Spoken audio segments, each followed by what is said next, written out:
Well, ladies and gentlemen, it is time for my 2013 college football conference preview shows, and we begin with the toughest conference in college football, the one that's won the last, 7 national championships in a row and counting.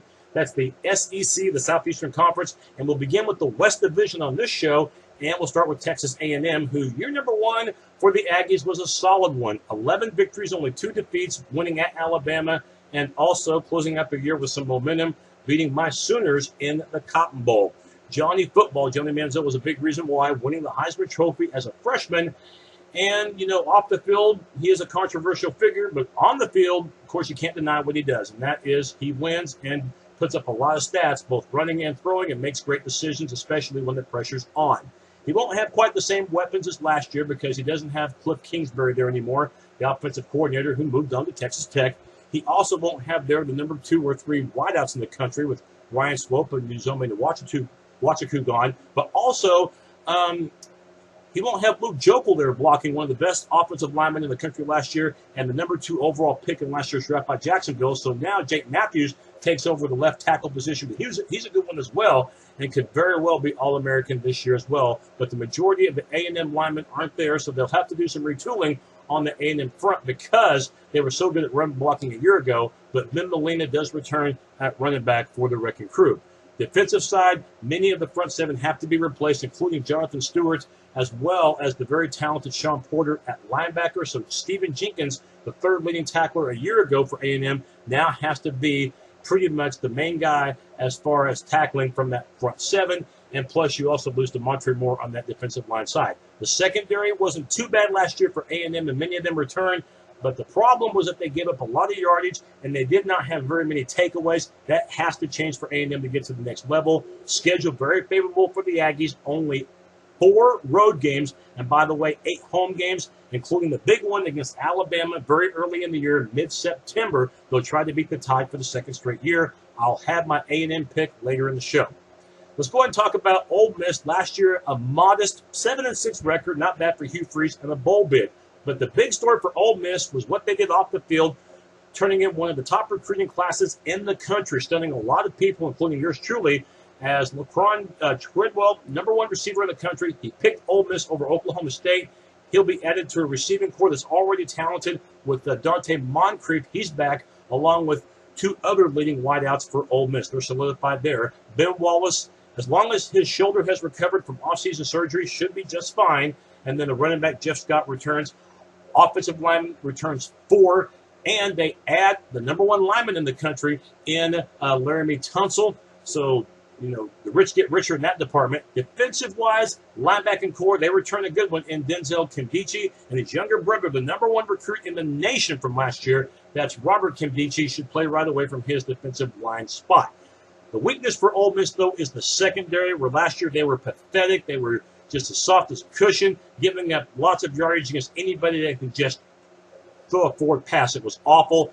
So they have to get better as far as defending, especially just getting aggressive. We'll see if they can do that. And they'll have to early on because their schedule starting off is very rough. 5 of the first 7 games are going to be underdogs in.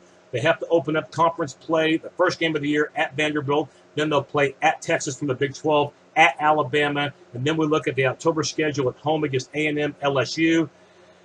At least the latter half of the schedule, you don't have to leave the state of Mississippi, but you do close out in Starkville in the Egg Bowl against Mississippi State.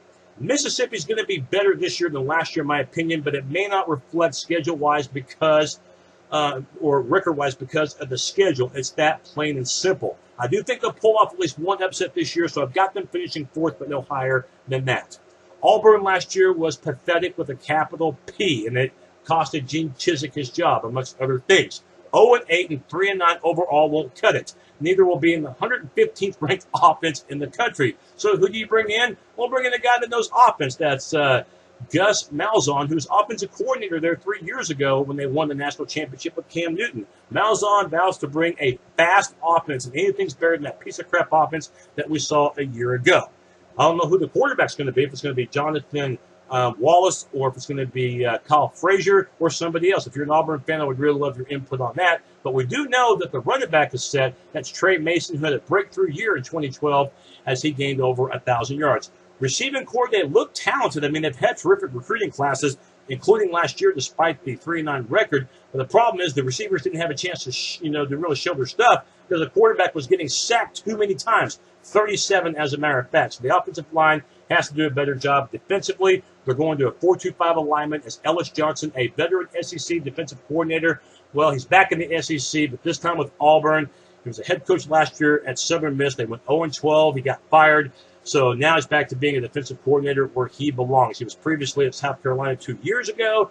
So we're going to see what this Auburn defense is made of. They have to overcome the loss of Corey Lemonier. So D Ford up front has to be the main guy from his defensive end spot. And Chris Davis, by the way, figures to be the main guy in the secondary from his corner spot for the Tigers. 8 home games await Auburn, so there is opportunities for victories there, including 4 non-conference home games. The openers against Washington State, and the Cougars suck big time. And there's an intriguing matchup, by the way, against Arkansas State. That's Malzahn's old team. We'll see if the Red Wolves are capable of pulling off an upset in Auburn against the Tigers. Auburn, if they can win all 4 of their non-league games, and if they can get a split in the following 4 games at home against the Mississippi schools or at Tennessee, or at Arkansas, that's 6 wins right there, and you get the bowl bid, and you get additional practices, you get more familiarity with Malzahn's offense and with Johnson's defense. And to me, practice makes better. Auburn's got too much talent to pull off another 0-8 SEC record. In my opinion, I think that they make a noticeable jump and get to 5th in the league this year, and I think they get a minor bowl bid. Looking at Mississippi State, good news and bad news. Good news is they got 8 wins and went to a bowl game for the 3rd straight year under Dan Mullen. The bad news was that they closed up the year losing 5 of their last 6 games and didn't beat a single team who went to a bowl game. Got to be somebody good in Mississippi State. We'll see if they can do that this year. They do have Tyler Russell returning at quarterback. He's a 5th-year senior. Ladarius Perkins returns at running back, and so does Derek Milton. But the receiving core is way too new. They lost way too many receivers from a year ago. That's really going to hurt Russell and the chemistry of that Bulldog offense. But they do return 4 offensive linemen. They do pass block pretty good, so that will help. And returning Gabe Jackson, the all-SEC guard, won't hurt either. Defensively, Bernardrick McKinney, he's back from his linebacking spot. He was dynamic as a freshman last year from his linebacking position. But the defensive ends must be able to apply more pressure, so we'll see if Benito Autry can do that. But they only returned 1 full-time defensive back in the secondary, and that really hurts, especially against SEC quarterbacks. The opener, by the way, is against Oklahoma State. That will be played at Reliance Stadium in Houston. Oklahoma State does, amongst other things, throw the football well, so that's a bad matchup for that Bulldog defense to start. The Auburn game later in the year, I think 2 weeks later, that's a pick'em game. Early October game against LSU at home. That will be a loss right there.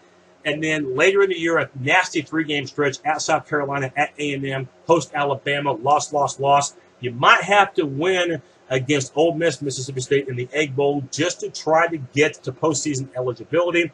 Too many question marks in the receiving corps and in the secondary for me to think that Ole Miss is going to duplicate 8 wins. That's too much to ask. I think they take a little bit of a step back, and I think they finish 6th this season.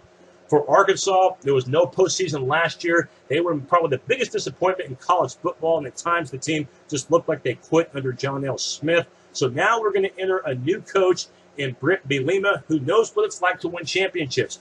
He won 3 of them at Wisconsin, 3 Big Ten championships, got them to the Rose Bowl several times, and he will bring a tough grit of running.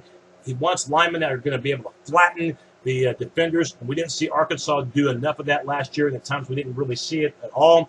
So I think once Bielema gets the players that he wants, you're going to see a noticeable change. But for right now, they're going to take their licks this season. They lost their best playmakers. If that wasn't enough, it was Tyler Wilson, Nile Davis early to the NFL, and Kobe Hamilton, the wideout.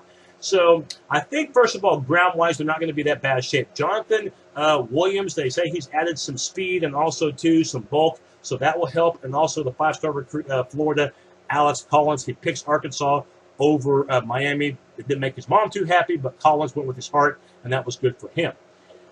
Quarterback, of course, will be new in Brandon Allen. If you're looking at the offensive line, it's going to be a fairly raw area with the exception of 2 guys. That's David Hurd and a potential All-American center in Travis Swanson. And if you're looking at the defensive line, probably the strength of the entire team, returning Trey Flowers, and, of course, one guy who could be All-SEC, that's Chris Smith, and also returning also will be Brian Jones. Linebacking core very inexperienced, and the secondary was flat-out pathetic in 2012. Looking at the schedule for Arkansas, if you look at the schedule this year for the Hogs, I realistically don't think it's that bad for the first 3 games, but I think the next 5 games are a nightmare. At Rutgers, hosting A&M. I believe there's a game also, too, at Florida, hosting South Carolina. At Alabama, that's 5 losses in a row. Later in the year, at Ole Miss, when you play at LSU. This year, Arkansas will be lucky to finish out of the cellar. I don't think they will this year. They're just way far too behind everybody else in the league. I think they finished dead last, but I think maybe 2 or 3 years once Bielema gets the players he wants, in particular on the offensive line, you will see a notable change of quality in Fayetteville. And we have to give, though, Bielema some time in Arkansas to make things happen. It's not going to happen overnight. Looking at LSU, a 10-3 record, that's nothing new, double-digit wins for LSU. But it could have been even better because all 3 of their losses last year were by single digits. That is, they lost by single digits. They should have had Alabama beat, but as Dennis Green might say, LSU let Alabama off the hook, tied scoring late in the final moments of the fourth quarter in a heartbreaking loss for the Tigers in Baton Rouge. Zach Mettenberger does return at quarterback, and what will help him this year should be the guidance of new offensive coordinator and quarterbacks coach Cam Cameron. And it's just like his name, quarterbacks coach. He should be able to help Mettenberger become a better player because just like in the NFL, Cameron has been known to help quarterbacks get better. So I don't think it hurts at all for Mettenberger to have the guidance of Cameron right there. And as long as Les Miles, by the way, allows Cameron to allow the offense to open up. Last year, the Tigers were 90th in the country when it came to passing offense, but they ran the ball pretty darn well. And as long as they can get Jeremy Hill off suspension, right now he's been suspended indefinitely for some off-the-field stuff. Not the first time that's happened with him, but Hill's extremely talented. Came on late last year for the Tigers, and they've got depth, too, with Kenny Hilliard back and Alfred Ballou, who had an early knee injury during the part of 2012, and that, by the way, allowed Hill to shine. Receiving-wise, if they get an opportunity to show what they can do, Jarvis Landry as well as Odell Beckham Jr., they've got those guys. They're very talented, and the offensive line looks good as well for the Tigers. Offense should be improved big time for LSU. This will be the one area where they won't have to rely on winning 10-7, 14-10, because the offense should be the most notable improvement of any in the SEC. LSU's offense should be better. But the defense, I don't think will be. They lost way too many players, including 7 to the NFL. And we're not even counting Tyrann Mathieu, who didn't even play last year for the Tigers, but he got drafted too. So that's 8 if you're getting picky and you count him. Losing Sam Montgomery up front stinks, but they at least return Anthony Johnson, who should be a first-team All-American. He is an absolute beast to block. Kevin Minter, to me, is the biggest loss, though, in my opinion, for this LSU team because he could really play in between the hash marks. He could really close down on you well. So, Quan Alexander really has to step up from his linebacker spot big time. He's not going to be Kevin Minter, but he has to really contribute for this team. And then, of course, they lose Eric Reed. That's a big loss for the Tigers. But I think they got one of the best defensive backs in the country, and the guy that should make first-team All-American this year, and that is Craig Loston, who's an absolute hitter for the Tigers. Toughest schedule in the country, in my opinion, for any BCS contender. That's LSU opening up in Arlington against an improved TCU squad. That's going to be a very, very good game. Later on in the year, play Kent State, who almost went, by the way, to a BCS game last year, but lost in overtime to Northern Illinois. And then late September to mid-November, it gets rocky with a road game against Georgia, playing at home against Florida a couple of weeks later in that terrific defense. And then November at Alabama, defending national champions, and then you host A&M, I think a couple of weeks later in mid-November. LSU, I think they win at least 9 games, but I think there were way too many losses on that defensive side. And I think offensively they're better, but defense, I don't think there's any way. I've got them finishing 3rd in the league. Now let's go to Alabama, defending national champions for a reason. That's because Nick Saban, you can say what about him personally, that the guy's probably about as much fun to hang around with as matching your socks. But you know what? The guy wins. He's never satisfied. He knows how to win. And they're going to be number 1 to start the season. Bank my word on it. They lost a lot of players to the NFL, but unlike LSU and some teams in the league, they could throw and pass the ball extremely well last year. And A.J. McCarron, he's looking for national championship 3 in a row. And he's going to be one of those Heisman Trophy contenders, as will his teammate, T.J. Yeldon, who gained over 1,000 yards and had 6 yards of carry last year for the Tide, despite the fact that his teammate, Eddie Lacy, who's now in the NFL, had 6 yards of carry as well. But now it becomes Yeldon's backfield. He should share time also, too, with Derrick Henry, a 5-star recruit who should play as a freshman. Looking at the receiving corps, another All-American right there. The Tigers just get All-Americans here and there and everywhere. It's just not fair to the rest of college football when you have Amari Cooper. You got him back, and Kenny Bell, who should be recovered from the devastating leg injury he suffered in the Iron Bowl against Auburn last year. Offensive line will be the biggest question mark for Alabama, losing 3 starters, but they did play a lot of reserves last year in that rotation. So it's a little misleading to say that they, lost 3 starters, because the players that they have coming in are guys that did play last year. But the 2 full-time starters they got back are Darn Goodwins and Anthony Steen, and also Cyrus Quandro. Those 2 guys already saying they've got NFL talent from what I'm hearing. Defensively, did they lose some talent? Yes, but do they have some coming back? You betcha, especially at linebacker, where you have CJ Mosley, probably the best outside linebacker in the country, closes down well, hits hard, wraps up, and covers well, too. His Robin, or I guess you can say his sidekick, is Adrian Hubbard, darn good player as well. And then up front, Ed Stinson, potential All-American. They did lose a couple of good ones, though, in the secondary, in the form of D. Milliner, and they also lost a good one, too, in Robert Lester. But a couple of good ones come back, also, too, in Deion Ballou at the corner and at the safety. Clinton Dix, who got better as the year went along, 5 interceptions, and had a monster game against Notre Dame in the BCS Championship. As we know, Bama had a huge game against Notre Dame that night. Well, Clinton Dix was one of the reasons why. Fantastic speed, closes down very well, good hands, and Clinton Dix back for another year. Could be one of those Thorpe finalists. Don't be surprised if he is. Bama against A&M, that's the game of the year in the SEC. Look, I think A&M is going to score points against the Tide, but Bama, been waiting for a rematch against these guys. I think Bama's got too much depth. I think they'll have too much offense. I think A&M lost too much in the front 7. It'll be a high-scoring game like last year, but I think for the second straight year, the road team will win in this rivalry, and I think Bama gets the revenge, and I think they win. I think A&M will finish second and be in consideration for an at-large BCS bid, but I think Bama wins the SEC West Division. I'll have my SEC East preview on my next show right here on YouTube and also on various other internet outlets. So make sure to check back with me soon for my next installment of 2013 College Football Conference Previews, and we'll talk about the SEC East on my next show. Thanks for watching.